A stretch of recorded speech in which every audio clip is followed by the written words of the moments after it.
रूपनगर में एक घर में एक पति पत्नी रहते थे। पति एक सरकारी ऑफिस में काम करते थे और पत्नी एक हाउसवाइफ थी जो घर का काम करती थी।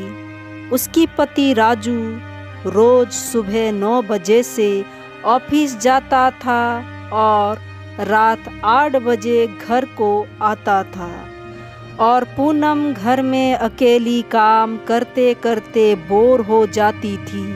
कभी भी राजू पूनम को कहीं बाहर घुमाने भी नहीं लेते थे, ना उसे वक्त देते थे, ना उसके पास बैठ के थोड़ा सा बातें करते थे। घर में आने से फ़ोन में बस अपने क्लाइंट से बातें करते थे, टीवी देखते हैं नहीं तो सो जाते थे।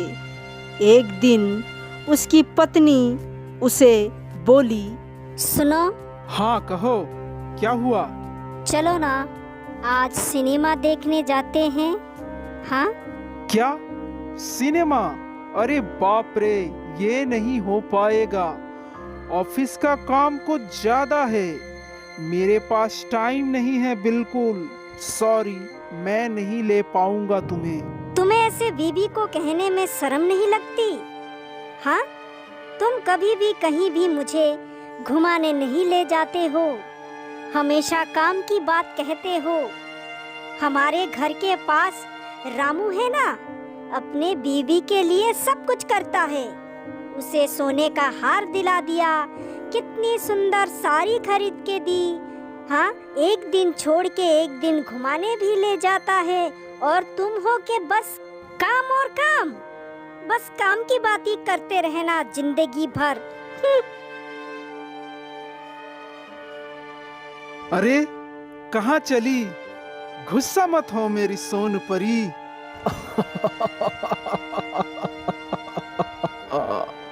इसी तरह दोनों हर दिन अपने अपने काम में लगे रहते थे और पूनम मूड खराब करके काम करने लगती है। एक दिन शाम के वक्त राजू काम से जल्दी लौट के घर आ गया। आके उसकी पत्नी से कहा, पूनम, तुम जल्दी से रेडी हो जाओ, हम दोनों मिलकर हमारे बॉस के घर में घूमने जाएंगे।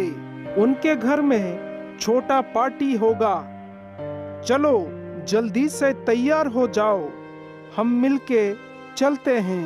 नहीं, तुम जाओ, मुझे घर में काम है। तुम तुम्हारे बॉस के घर में जाओगे और मैं क्या करूंगी? अरे चलो तो, फालतू की बात मत करो। सारा दिन घर में पड़े रहते हो, आज मैं तुम्हें कहीं घुमाने ले जाऊंगा। इसी बहाने थोड़ा हम घूम के आएंगे। क्या हमेशा घर के अंदर काम करती रहती हो?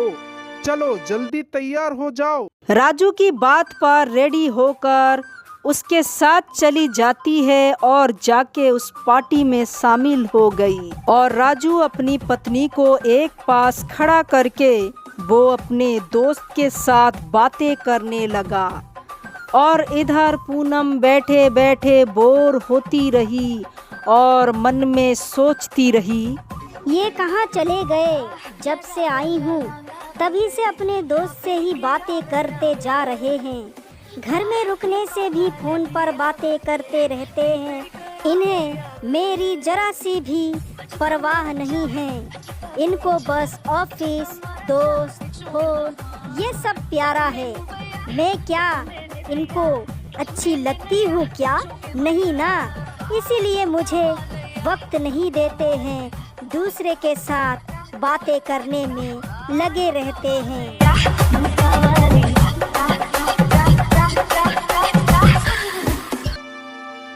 पार्टी खत्म हुई, घर में वापस आ गए। अरे आज हमारी एनिवर्सरी है, वो शाम को घर आएंगे तो हम दोनों मिलकर केक काटेंगे। और जब राजू घर आकर देखा कि उसकी बीवी केक लेकर बैठी है, तब राजू उसके बीवी की तरफ हंसते हुए कहा, अरे आज तुम्हारा बर्थडे है क्या? ऐसा केक लेके बैठी हो? क्या बर्थडे? नहीं, आज कोई बर्थडे नहीं है। क्या तुम्हें थोड़ा भी याद नहीं आज क्या है? हाँ, इसलिए मैं कहा करती हूँ थोड़ा घर में भी ध्यान दिया करो, तभी याद आएगा आज क्या है।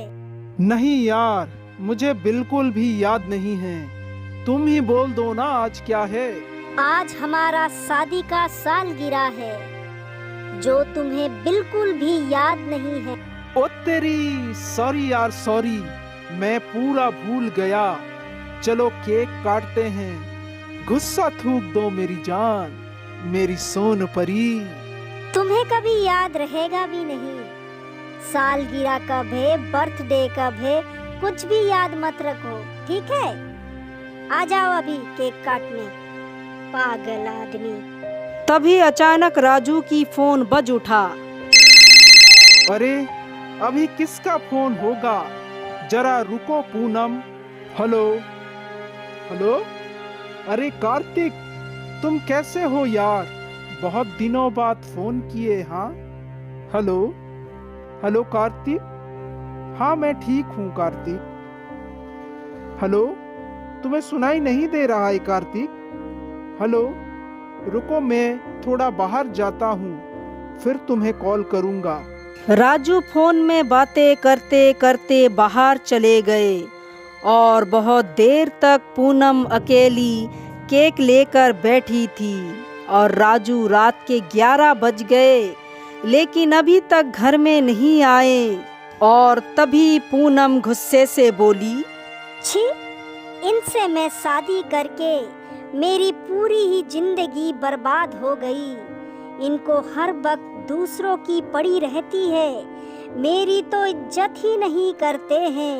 इनकी जिंदगी में मैं रहूं या ना रहूं, इनको कोई फर्क नहीं पड़ता है, इसलिए मैं इनसे दूर ही चली जाती हूँ। पूनम ये सब बोलकर केक फेंक कर चली जाती है और तभी राजू घर में आता है और उसे देखकर समझ जाता है और कहता है, पूनम, तुम कहाँ जा रही हो?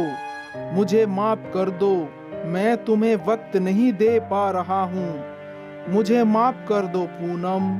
लेकिन पूनम राजू की एक भी नहीं सुनी और भागते भागते मेन रोड में चली जाती है और एक तेज रफ्तार वाली गाड़ी आके पूनम को एक्सीडेंट कर देता है और पूनम वही मर जाती है। और तभी वहाँ एक भेड़िया आता है, खून को सूंघते सूंघते, और तभी पूनम का आत्मा उस भेड़िए में घुस जाता है और पूनम भेड़िया के रूप में जंगल में भाग जाती है। तभी राजू आके देखता है कि उसकी पत्नी पूनम कार एक्सीडेंट में मर चुकी है। तभी वो दुखी होकर रोने लगा और रोते रोते कहा, पूनम, मुझे छोड़कर तुम कहाँ चली गई? पूनम, मुझे माफ कर दो, मैं एक अच्छा पति नहीं बन पाया। पूनम, मुझे भी जीने का हक बिल्कुल नहीं है, तुम मुझे भी अपने साथ ले लो पूनम। पूनम। इतने में से पूनम भेड़िया छुपके से उसकी पति का रोना देख रही थी। तभी राजू उस भेड़िया को देख लेता है और कहता है, तुम पूनम हो ना? तुम मेरी पूनम हो ना? बोलो। हाँ हाँ, मैं ही हूँ।